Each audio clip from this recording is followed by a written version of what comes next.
नमस्कार दोस्तों, wisdom tree में आपका एक बार फिर स्वागत है। आज दोस्तों हम एक बड़ी ही रोचक कहानी के बारे में बात करेंगे। पिछले एपिसोड में हमने समझा था कि गांडीव धनुष कितना खास धनुष है, लेकिन दोस्तों क्या आप जानते हैं कि गांडीव धनुष से भी कई गुना ज्यादा असरदार, शक्तिशाली और चमत्कारी धनुष था। उसका नाम था विजय धनुष। जी हाँ दोस्तों, शायद आप जानते हैं कि विजय धनुष कर्ण का धनुष था जो उसने महाभारत में इस्तेमाल किया था। लेकिन आज हम आपको ये बताएंगे कुछ ऐसी रोचक बातें जो वैसे विजय धनुष के बारे में इतनी प्रचलित नहीं है। दोस्तों आइए शुरू करते हैं। विजय धनुष दरअसल विजय का मतलब होता है जीत संस्कृत में। ये एक बड़ा ही जबरदस्त और अचूक धनुष था। आपको जान के हैरानी होगी दोस्तों कि महाभारत के युग में, बल्कि इस पूरे ही युग में ऐसे 13 अद्भुत धनुष बनाए गए थे। एक तो गांडीव आप जानते ही हैं, एक विजय धनुष जिसके बारे में आप आज बात कर रहे हैं, और इनके अलावा भी 11 और अद्भुत चमत्कारी धनुष थे।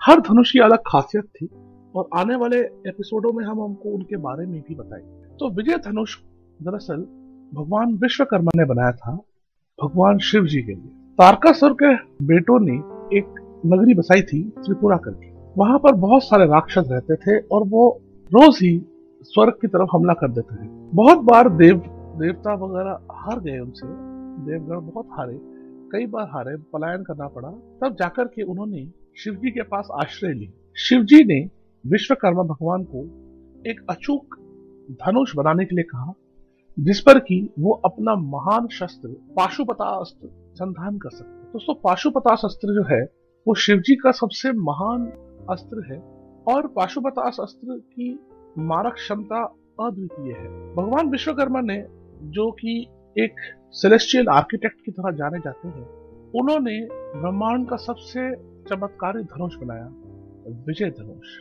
दोस्तों कहा जाता है विजय धनुष के धारण करते ही आपकी विजय निश्चित हो जाए।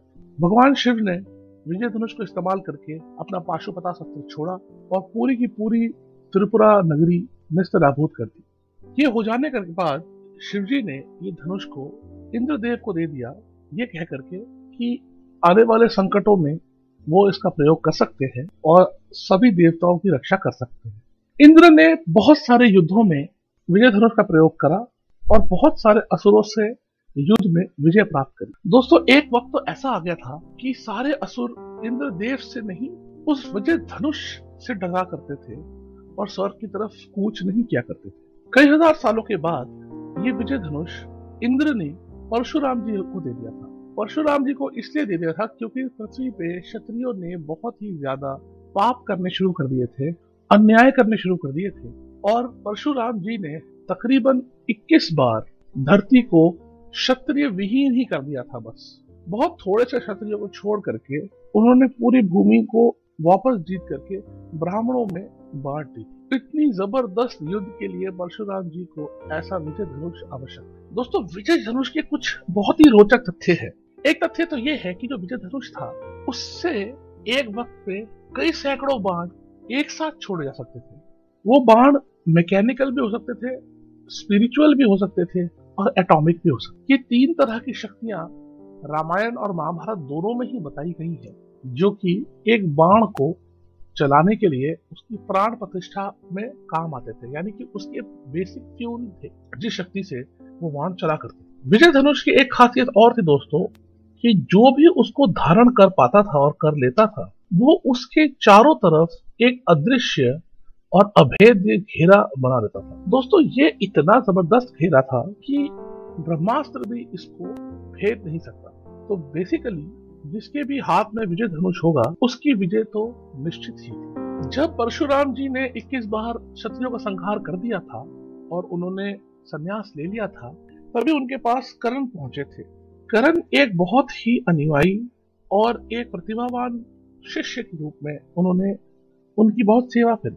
इससे प्रसन्न होकर के परशुराम जी ने बहुत सारे अस्त्र, अपनी पूरी विद्या और ये विजय धनुष कर्ण को दे दिया। लेकिन ये विजय धनुष इतना जबरदस्त था कि ये किसी साधारण युद्ध में और साधारण लोगों के सामने, योद्धाओं के सामने प्रयोग करना वर्जित था। तो कर्ण ने कभी भी ये धनुष इस्तेमाल नहीं करा। उसने केवल अर्जुन से लड़ने के लिए ही ये विजय धनुष इस्तेमाल करने की प्रतिज्ञा ली। दोस्तों, महाभारत में एक बहुत ही अविस्मरणीय उल्लेख मिलता है 16वें दिन पे। 16वें दिन में जब लड़ाई हो रही होती है तो कर्ण और अर्जुन आमने सामने आ जाते हैं और दोस्तों विजय धनुष से लैस कर्ण अर्जुन पर बहुत बुरी तरह भारी पड़ते हैं। इम्तिहान की बात तो यह है दोस्तों, और ये बहुत कम लोग जानते हैं, कि उस युद्ध में कर्ण ऑलमोस्ट अर्जुन का वध कर ही देते हैं। अर्जुन हार जाते हैं, लेकिन जैसे ही कर्ण अंतिम बाण चलाने वाला होता है कि सूर्यास्त हो जाता है और कर्ण अर्जुन से ये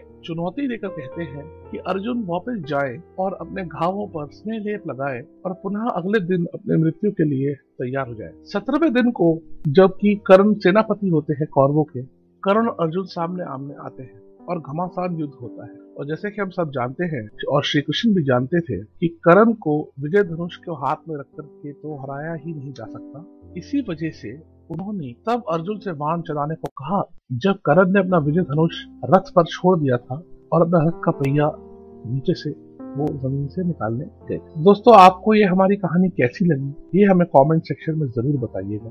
ये नया चैनल है, किसी तरह के भी कमेंट सजेशंस आपके पास हो तो आप जरूर दीजिएगा, या कोई और कहानी जो आप सुनना चाहें उसके बारे में जरूर बताइएगा। तो दोस्तों धन्यवाद। आप लाइक कर सकते हैं यदि आपको वीडियो पसंद आई है, आप शेयर कर सकते हैं अपने दोस्तों में, और हो सके तो सब्सक्राइब जरूर कीजिएगा अगर आप चाहते हैं कि हमारी नई नई कहानियां आप तक पहुंचती रहें। धन्यवाद।